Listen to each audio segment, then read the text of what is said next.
ವೀಕ್ಷಕರಿಗೆ ಎಲ್ರಿಗೂ ನಮಸ್ಕಾರ. ಬಾಗಲಕೋಟೆ ಜಿಲ್ಲೆ ಬಾದಾಮಿ ತಾಲೂಕಿನ ಕುಡಿಯುವ ನೀರು ಶುದ್ಧ ನೀರು ಘಟಕ ಶುದ್ಧೀಕರಣ ಘಟಕದ ಬಗ್ಗೆ ಇಂದು ಚಾಣಕ್ಯ ನ್ಯೂಸ್ ವಿಶೇಷವಾಗಿ ವರದಿ ಮಾಡ್ತಾ ಇದೆ. ಬಾದಾಮಿಯಲ್ಲಿ ಪ್ರತಿಯೊಂದು ಗ್ರಾಮದಲ್ಲಿಯೂ ಇವತ್ತಿನ ದಿವಸ ಕುಡಿಯುವ ನೀರಿನ ಸಮಸ್ಯೆ ಒಂದು ಕಡೆ ಇದ್ರೆ ಇನ್ನೊಂದು ಕಡೆ ಸಮಸ್ಯೆ ಇಲ್ಲ ಅಂತ ಅನ್ಕೋಬಹುದು. ಆದರೆ ವಿಶೇಷವಾಗಿ ಮನುಷ್ಯನ ಆರೋಗ್ಯಕ ಹಿತಕರವಾಗಿ ಮನುಷ್ಯನಿಗೆ ಇವತ್ತಿನ ದಿವಸ ಶುದ್ಧ ನೀರ ಘಟಕವು ಏನು ಫಿಲ್ಟರ್ ನಾವೇನಂತೀವಲ್ಲ, ವಾಟರ್ ಫಿಲ್ಟರ್ ಅಂತ ಏನು ಹೇಳ್ತೀವಲ್ಲ, ಅದರ ಪ್ರಾಮುಖ್ಯತೆ ಬಹಳ ಮುಖ್ಯ ಅನ್ನುವಂಥ ಮನಸ್ಥಿತಿ.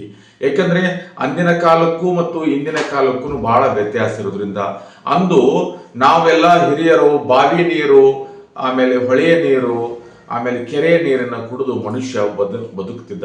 ಯಾಕಂದ್ರೆ ಅದು ಕುಡಿಯೋ ನೀರಾಗಿತ್ತು. ನೀರು ಎಲ್ಲವೂ ಕುಡಿಲಿಕ್ಕೆ ಸಾಧ್ಯ ಇಲ್ಲ, ಕುಡಿಯೋ ನೀರಾಗಿತ್ತು. ಯಾಕಂದ್ರೆ 100 ಫೀಟಿನ ಮೇಲ್ಗಡೆ ಇರ್ತಕ್ಕಂಥ ನೀರನ್ನ ಮನುಷ್ಯ ಪ್ರಾಣಿಗಳು ಕುಡಿಲಿಕ್ಕೆ ಅತ್ಯಂತ ಯೋಗಕರವಾದಂತ ನೀರಾಗಿರುತ್ತದೆ. ಅದು ಸಾವಯವ ನೀರು.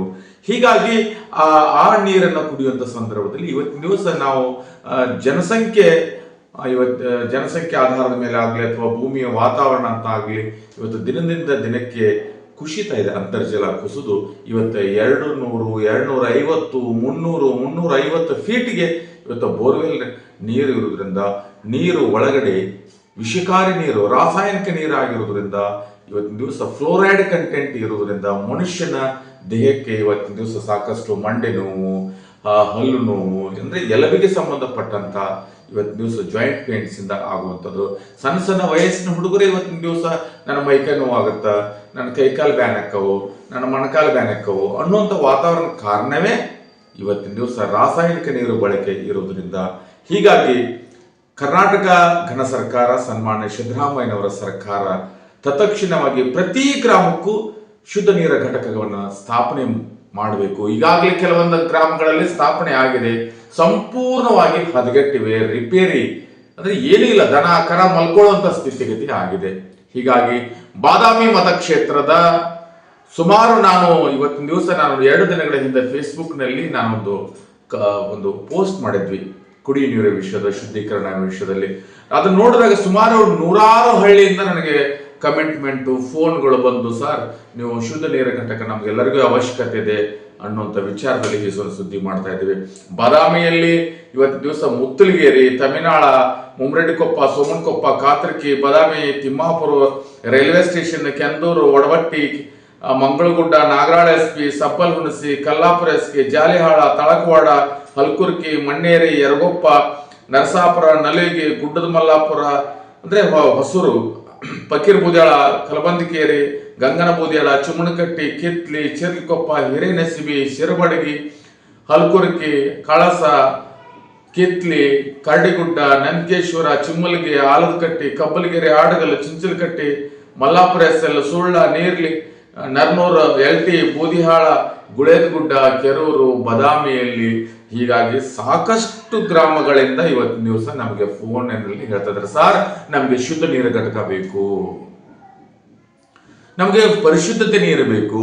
ಮನುಷ್ಯರು ನಾವು ಪ್ರಾಣಿಗಳಲ್ಲ, ಮನುಷ್ಯರು.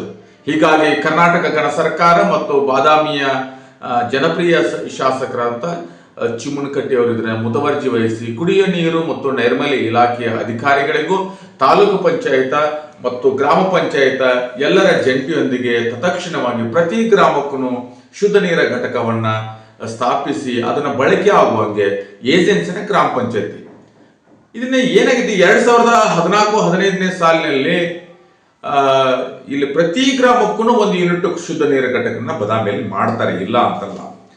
ಆದ್ರೆ ಮೇಂಟೆನೆನ್ಸ್ ಮಾಡ್ಬೇಕಲ್ಲ. ಇಲ್ಲಿ ಎಲ್ಲಿ ತಪ್ಪುತ್ತಂದ್ರೆ ಇಂಥ ಯೋಜನೆಗಳನ್ನ ಪ್ರತಿಯೊಂದು ಊರಿಗೂ ಕುಡಿಯ ನೀರು ಘಟಕಗಳನ್ನ ಮಾಡಬೇಕಾದ್ರೆ ಮೊದಲನೇದಾಗಿ ಅಲ್ಲಿ ಏನು ಕುಡಿಯ ನೀರು ಘಟಕ ಮಾಡೋದಂತ ಏನ ಎಂಜಿನಿಯರ್ಸ್ಗಳು ಸರಿಯಾದ ರೀತಿಯಿಂದ ವೈಜ್ಞಾನಿಕವಾಗಿ ಪ್ಲಾನ್ ಮಾಡಲ್ಲ. ಒಂದನೇದು. ಎರಡನೇದ್ದು, ವೈಜ್ಞಾನಿಕವಾಗಿ ಪ್ಲಾನ್ ಮಾಡಿದ್ರೆ ಸರಿಯಾದ ರೀತಿಯಿಂದ ಕಾಂಟ್ರಾಕ್ಟರ್ ಎಂತ ಕೊಡ್ತಾರೆ, ಪಕ್ಷದ ಕಾರ್ಯಕರ್ತರ ಕಾಂಟ್ರಾಕ್ಟರ್, ಟೆಕ್ನಿಕಲಿ ಕಾಂಟ್ರಾಕ್ಟರ್ ಕೊಡಂಗಿಲ್ಲ, ಸಿವಿಲ್ ಇಂಜಿನಿಯರ್ಸ್ ಕೊಡಲ್ಲ, ಪಕ್ಷದ ಕಾರ್ಯಕರ್ತರಿಗೆ ಕೊಡ್ತಾರೆ. ಹೀಗಾಗಿ ಕಳಪೆ ಮಟ್ಟದ ಕಾಮಗಾರಿ ಆಗೋದ್ರಿಂದ ಆಮೇಲೆ ಗ್ರಾಮ ಪಂಚಾಯತರಿಗೆ ಕಾಮನ್ ಸೆನ್ಸ್ ಇಲ್ಲ. ಇದಕ್ಕಾಗಿ ಕುಡಿಯುವ ಶುದ್ಧ ನೀರ ಘಟಕ ಮೇಂಟೈನ್ ಮಾಡಲಿಕ್ಕೆ ಅವರಿಗೆ ಸರ್ಕಾರದಿಂದ 15ನೇ ಹಣಕಾಸಿನಲ್ಲಿ ಪ್ರಾವಿಷನ್ ಇದೆ. ಪ್ರವರ್ಗ 1 ಬಳಸ್ಕೋಬಹುದು, ಶಾಸನಬದ್ಧ ಅನುದಾನದಲ್ಲಿ ಸಹಾಯ ತಗೋಬಹುದು. ಇದಕ್ಕಿಂತ ಹೆಚ್ಚಾಗಿ ಒಂದು ಕೆಲಸ ಮಾಡಿ, ನಿಮಗೆ ಕೇವಲ ಸರ್ಕಾರ ಒಂದೇ ಅಲ್ಲ, ಇಲಾಖೆ ಒಂದೇ ಅಲ್ಲ, ಜನಪ್ರತಿನಿಧಿ ಅಲ್ಲ, ಸಾರ್ವಜನಿಕರ ಬಳಕೆ ಮಾಡೋರಿಗೂ ಬಹಳ ಜವಾಬ್ದಾರಿ, ನಮ್ದು ಪಾತ್ರ ಇದೆ ಸಾರ್ವಜನಿಕರದು. ನಾವು ₹1 ಕಾಯಿನ್, ₹2 ಕಾಯಿನ್ ಅನ್ನು ಸರಿಯಾದ ರೀತಿಯಿಂದ ದುಡ್ಡನ್ನು ಹಾಕಿ ಸರಿಯಾದ ರೀತಿ ನಮ್ದು ಪ್ರಾಪರ್ಟಿ, ಇದು ನಮ್ಮ ಊರಿನ ಕುಡಿಯ ನೀರು, ನಮಗೋಸ್ಕರ, ನಮ್ಮ ಆರೋಗ್ಯ ಹಿತದೃಷ್ಟಿಯಿಂದ ಅನ್ನುವಂಥ ದೂರದೃಷ್ಟಿಯಿಂದ ಇದನ್ನ ತತ್ಕ್ಷಣವಾಗಿ ಪ್ರತಿ ಗ್ರಾಮಕ್ಕೂ ಇವತ್ತೇನು ಜನಗಳ ಬೇಡಿಕೆ ಇಟ್ಟಿದ್ದಾರೆ ನನಗೆ ಸಾಮಾಜಿಕ ಜಾಲತಾಣದಲ್ಲಿ, ಬಾದಾಮಿಯ ಮತಕ್ಷೇತ್ರದ ಜನತೆಗೆ ಕುಡಿಯುವ ನೀರಿನ ಯೋಜನೆಗಾಗಿ ಶುದ್ಧೀಕರಣ ಘಟಕ ನಮಗೆ ಅವಶ್ಯಕತೆ ಇದೆ, ನಮಗೆ ತತ್ಕ್ಷಣವಾಗಿ ಶುದ್ಧೀಕರಣ ಘಟಕ ಮಾಡಿಕೊಡ್ಬೇಕು, ನಮ್ಮೆಲ್ಲರಿಗೂ ಅವಶ್ಯಕತೆ ಇರುವುದರಿಂದ ತತ್ಕ್ಷಣವಾಗಿ ಜನಪ್ರತಿನಿಧಿಗಳು ಮತ್ತು ಸಂಬಂಧಪಟ್ಟಂತ ಇಲಾಖೆ ಅಧಿಕಾರಿಗಳು ತತ್ಕ್ಷಣವಾಗಿ ಶುದ್ಧ ನೀರ ಘಟಕಗಳನ್ನು ಸ್ಥಾಪನೆ ಮಾಡಿ, ಈಗಾಗಲೇ ಯಾವುದೇ ರೀತಿಯ ರಿಪೇರಿ ಆಗಿದ್ರೆ ಸರಿಪಡಿಸಿ ಮಾಡಬೇಕು ಅನ್ನುವಂಥ ಸಾರ್ವಜನಿಕರ ಬೇಡಿಕೆಯನ್ನ ಅದನ್ನ ಈಡೇರಿಸುವಂತ ಜವಾಬ್ದಾರಿಯನ್ನ ಜನಪ್ರತಿನಿಧಿಯವರ ಜವಾಬ್ದಾರಿ ಮತ್ತು ಅನುಷ್ಠಾನ ಮಾಡುವಂತ ಜವಾಬ್ದಾರಿ ಇಲಾಖೆಯ ಕುಡಿಯ ನೀರು, ಆರೋಗ್ಯ ಕುಡಿಯ ನೀರಿನ ನೈರ್ಮಲ್ಯ ಇಲಾಖೆಯ ಜವಾಬ್ದಾರಿ. ತತ್ಕ್ಷಣವಾಗಿ ಬಾದಾಮಿಯ ಪ್ರತಿಯೊಂದು ಗ್ರಾಮಕ್ಕೂ ಶುದ್ಧ ನೀರ ಘಟಕಗಳನ್ನು ಕೊಟ್ಟು ಮನುಷ್ಯನ ಆರೋಗ್ಯವಂತವನ್ನು ಕಾಪಾಡಿಕೊಳ್ಳೋದಕ್ಕಾಗಿ ದೇಶ ಈಗಾಗಲೇ ಸಾಕಷ್ಟು ಆರೋಗ್ಯದ ಅಭಿಯಾನ ಮಾಡ್ತಾ ಇದೆ. ಮನುಷ್ಯನ ಮೂಲಭೂತ ಸೌಕರ್ಯದಲ್ಲಿ ಮಾನವ ನಾಗರಿಕ ಹಕ್ಕುಗಳ ಪ್ರಕಾರ ಮನುಷ್ಯನಿಗೆ ಅತ್ಯಂತ ಅವಶ್ಯಕತೆ ಇರುವಂತದ್ದು ಶುದ್ಧವಾದ ನೀರನ್ನು ಪೂರೈಕೆ ಮಾಡುವಂತ ಜವಾಬ್ದಾರಿ ಸರ್ಕಾರ ಜವಾಬ್ದಾರಿ ಆಗಿರುವುದರಿಂದ ತತ್ಕ್ಷಣವಾಗಿ ಶುದ್ಧ ನೀರ ಘಟಕವನ್ನು ಶೀಘ್ರದಲ್ಲೇ 1 ವಾರ ಅಥವಾ 15 ದಿನಗಳಾಗಿ ಯಾವ್ದು ರಿಪೇರಿ ಆಗಿಲ್ಲ ರಿಪೇರಿ ಪಡಿಸ್ಕೊಂಡು ತತ್ಕ್ಷಣ ಪ್ರತಿ ಗ್ರಾಮಕ್ಕೂ ನೀವು ನೀರು ಕೊಡದೇ ಇದ್ರೆ ಮುಂದಿನ ದಿನಮಾನದಲ್ಲಿ ಇದೇ ಚಾಣಕ್ಯ ನ್ಯೂಸ್ ವಾಹಿನಿ ಹೇಳ್ತಾರೆ, ನೀರು ಕೊಡದ ಸರ್ಕಾರ, ಜನರಿಗೆ ನೀರು ಕೊಡದ ಸರ್ಕಾರ, ಶುದ್ಧ ನೀರು ಕೊಡದ ಸರ್ಕಾರ ಅನ್ನೋ ಅಭಿಯಾನ ಚಾಣಕ್ಯ ನ್ಯೂಸ್ ಪ್ರಾರಂಭ ಮಾಡುತ್ತೆ. ತತ್ಕ್ಷಣವಾಗಿ ಜನಪ್ರತಿನಿಧಿಗಳು ಮತ್ತು ಕಾರ್ಯಾಂಗದ ಅಧಿಕಾರಿಗಳು ಗ್ರಾಮ ಪಂಚಾಯತ್, ತಾಲೂಕು ಪಂಚಾಯತ್, ಜಿಲ್ಲಾ ಪಂಚಾಯತ್ ಜಂಟಿಗೆ ಯಾರ್ಯಾರು ಜವಾಬ್ದಾರಿ ಇದ್ದೀರೋ ಸಂಪೂರ್ಣವಾಗಿ ಜವಾಬ್ದಾರಿ ತಗೊಂಡು ಕುಡಿಯ ನೀರಿನ ವ್ಯವಸ್ಥೆಯನ್ನ ತತ್ಕ್ಷಣವಾಗಿ ಏನೋ ಪೇಬಲ್ ಮಾಡ್ತಾರೋ ನಾನ್ ಪೇಬಲ್ ಮಾಡ್ತಾರೋ ತೀವ್ರಗತಿಯೊಳಗೆ ಮಕ್ಕಳ ಆರೋಗ್ಯ, ಶೈಕ್ಷಣಿಕವಾಗಿ, ಆರ್ಥಿಕವಾಗಿ, ವಯೋವೃದ್ಧರಿಗಾಗಿ, ಹೆಣ್ಣು ಮಕ್ಕಳಿಗಾಗಿ ಎಲ್ಲರಿಗೋಸ್ಕರ ಕುಡಿ ಶುದ್ಧ ನೀರು ಅವಶ್ಯಕ ಕೊಡುವಂತ ಸರ್ಕಾರದ ಜವಾಬ್ದಾರಿ. ಬಾಬಾ ಸಾಹೇಬ್ ಅಂಬೇಡ್ಕರ್ ಅವರು ಕೊಟ್ಟಂತ ಶಾಸನಬದ್ಧ ಸಂವಿಧಾನದಲ್ಲಿ ಮೂಲಭೂತ ಸೌಕರ್ಯದಲ್ಲಿ ಅತ್ಯಂತ ಪ್ರಾಮುಖ್ಯವಾದಂತಹ ಮೂಲಭೂತ ಸೌಕರ್ಯ ಅಂದ್ರೆ ಅದು ನೀರು. ಶುದ್ಧವಾದ ನೀರನ್ನು ಪೂರೈಕೆ ಮಾಡುವಂತ ಫ್ಲೋರೈಡ್ ನೀರಲ್ಲ.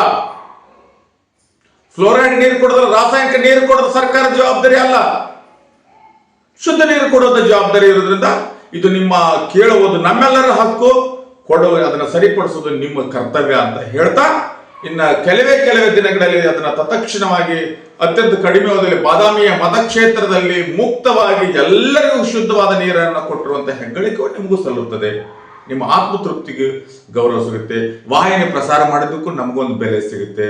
ತತ್ಕ್ಷಣವಾಗಿ ಬಾದಾಮಿಯ ಜನತೆಗೆ ಶುದ್ಧ ನೀರನ್ನು ಪೂರೈಸಬೇಕೆಂದು ಚಾಣಕ್ಯ ನ್ಯೂಸ್ ನಿಮ್ಮಲ್ಲಿ ಆಗ್ರಹ ಮಾಡ್ತಾ ಇದೆ, ಸಾರ್ವಜನಿಕರ ಪರವಾಗಿ ಆಗ್ರಹ ಮಾಡ್ತಾ ಇದೆ. ಚಾಣಕ್ಯ ನ್ಯೂಸ್ ವೀಕ್ಷಕರೊಂದಿಗೆ ನಾನು ಮುಕ್ತ ನೇರಗೊಪ್ಪ. ನನ್ನ ವೀಕ್ಷಕರಲ್ಲಿ ಇನ್ನೊಂದು, ಯಾವ ಗ್ರಾಮದಲ್ಲಿ ನಿಮ್ಮಲ್ಲಿ ಶುದ್ಧ ನೀರ ಘಟಕಗಳಿಲ್ಲ, ಅದನ್ನೇ ದಯಮಾಡಿ ಆ ಊರಿನ ಹೆಸರು ಮತ್ತು ಆ ಫೋಟೋನ ಹೊಡೆದು ಏನು ರಿಪೇರಿ ಮಾಡ್ಬೇಕಾದಲ್ಲ ಸಂಪೂರ್ಣ, ಒಂದ್ ವೇಳೆ ಅಲ್ಲಿ ರಿಪೇರಿ ಅಂದ್ರೆ ಶುದ್ಧ ನೀರ ಘಟಕ ಇರುತ್ತೆ ಅದು ಕೆಟ್ಟಿರ್ತದೆ ಅಂತದನ್ನ ಫೋಟೋ ಮತ್ತು ಗ್ರಾಮದ ಹೆಸರುಗಳನ್ನ ದಯಮಾಡಿ ನನ್ನ ಕಮೆಂಟ್ ಬಾಕ್ಸ್ ನಲ್ಲಿ ಹಾಕಿ ಕಳುಹಿಸಿ. ನಾನು ಮತ್ತೆ ಇನ್ನು ಎಪಿಸೋಡ್ ನಲ್ಲಿ ಸರ್ಕಾರವನ್ನು ಎಚ್ಚೆತ್ತುವುದಕ್ಕಾಗಿ ಬೇಡಿಕೆನ ಸಾರ್ವಜನಿಕವಾಗಿ ಕೆಲಸ ಮಾಡುವಂಥ ಕೆಲಸ ವಾಹಿನಿ ಖಂಡಿತವಾಗಿ ಕೆಲಸ ಮಾಡ್ತಾ ಇದೆ. ಹೀಗೆ ನನ್ನ ನಮ್ಮ ವಾಹಿನಿಯನ್ನು ವೀಕ್ಷಣೆ ಮಾಡಿ, ಪ್ರೋತ್ಸಾಹಿಸಿ, ಗೌರವಿಸಿ, ಲೈಕ್ ಮಾಡಿ, ಶೇರ್ ಮಾಡಿ, ಫಾಲೋ ಮಾಡಿ. ಚಾಣಕ್ಯ ನ್ಯೂಸ್ ವೀಕ್ಷಕರೊಂದಿಗೆ ನಾನು ಮುಕ್ತ ನೇರಗೊಪ್ಪ. ನಮಸ್ಕಾರ.